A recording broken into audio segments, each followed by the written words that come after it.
hogyn digon drwg yn Rhosgadfan pan o'n i'n hogyn bach. Mi fydda lot o bobl yn dweud, hogyn yr Magu Hughes na. Mae o mewn bob trwbl. Fydda ni'n chwarae'n octors, a pan o'na eira, fydda ni'n rhoi yn cnocio dysa, a lleill tu ôl i'r wal yn lluchio eira atyn nhw. Beli eira atyn nhw. Oeddan ni'n mynd i ben mynydd y foel i chwarae Cowboys and Indians. Gwneud bob math o ddryca, dweud y gwir. O'na ysgol Sul dda iawn yn Capal Bach Rhosgadfan pan o'n i'n hogyn. A dwi'n cofio hefyd, fel o'n i amball tro, fel dwi wedi dweud o blaen yn hogyn bach drwg, mynd â pys efo fi. A o'na rei merchaid efo'r hetia ma'r ydych chi lle i chi lichio pys neu papur yno. A mi o'n i'n gwneud yn slei bach. O'n i'n ges i nal unwaith i mam, a mi ges i goblin o chwipdyn ar ôl cyrraedd adre. At ei gilydd, mi oedd y cyfnod hwnnw yn gyfnod hapus iawn. Ers pan dwi'n fychan, dwi wedi methu toddi mewn i'r byd oedd yn agor ymlaen ni. Yn un peth o'n i'n swil, peth arall o'n i'n rhyw sgolar da iawn. Yr unig beth o'n i yn o lew efo oedd y Gymraeg. A o dipyn i beth ar ôl symud i Gaernarfon ac ar ôl gadael yr ysgol, mi ddechreuais i yfad. Ac mi o'n i'n sylweddoli, dwi wedi cael rhywbeth rwan sydd o gymorth mawr i mi. Siarad efo bobl. Mi fyswn i'n medru wynebu Margaret Thatcher a deud wrthi hi yn union be fyswn i'n feddwl ohoni hi. Os o'n i cynt yn byw i yfad, erbyn hyn, ro'n i'n trio yfad i fyw o rhaid i mi gael o. O'n i'n crynu fel deilan yn y bora. A dim ond paint neu ddau oedd yn setlo hwnnw.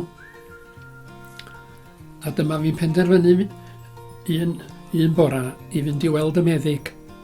A dyma fo'n fanfon i Dimbach, i'r ysbyty'r meddwl yn Dimbach. Yn fanno, yr adag honno, mi o'na alcohol a chyffuria, uned alcohol a chyffuria.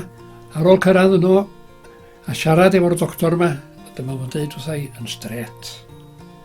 Da chi'n alcoholic. Ac os na, newch chi rhywbeth yn ei gylch, os na rhowch chi roi gorau iddi, byddwch chi'n yma mond am ryw 6 fis. Anghymell i fynd i gyfarfodydd yr Alcoholics Anonymous. A mi nes i hynny. A mae'r gymdeithas wych honno wedi gwneud gwaith ar y dderchog. Ond o'n i'n dal i deimlo bod na rhywbeth yn y mywyd i allan o'i le. A un noson o'n i'n darllen Caernarfon and Denbigh Herald a gweld yr advert yma, Bible Believing Church, yn Pen y Groes, Christian Fellowship oedden nhw yn ei galw hi.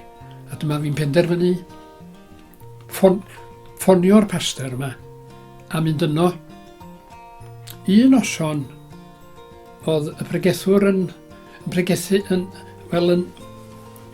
dechrau bregath drwy sôn am yr adnod honno yn Eseia, eithaf eich anwireddau chwi, a sgarodd rhwng chi a'ch Duw, a'ch pechodau a geiddiasant ei wyneb, fel na chlywo. Mi ddari'r adnod yna siarad efo fi. O'n i'n ymwybodol y funud honno mod i yn bechadur a bod na ryw angan mawr, do'n i'm yn siŵr be oedd yr angar hwnnw, rhadag honno.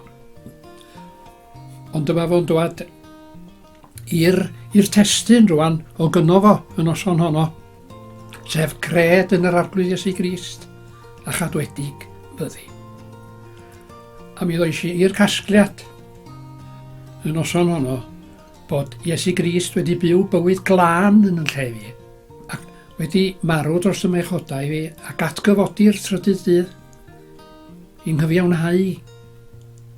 A mi ges i'r llawenydd mawr y noson honno o fod yn blentyn i Dduw. Daeth Iesu i'm calon i Dduw.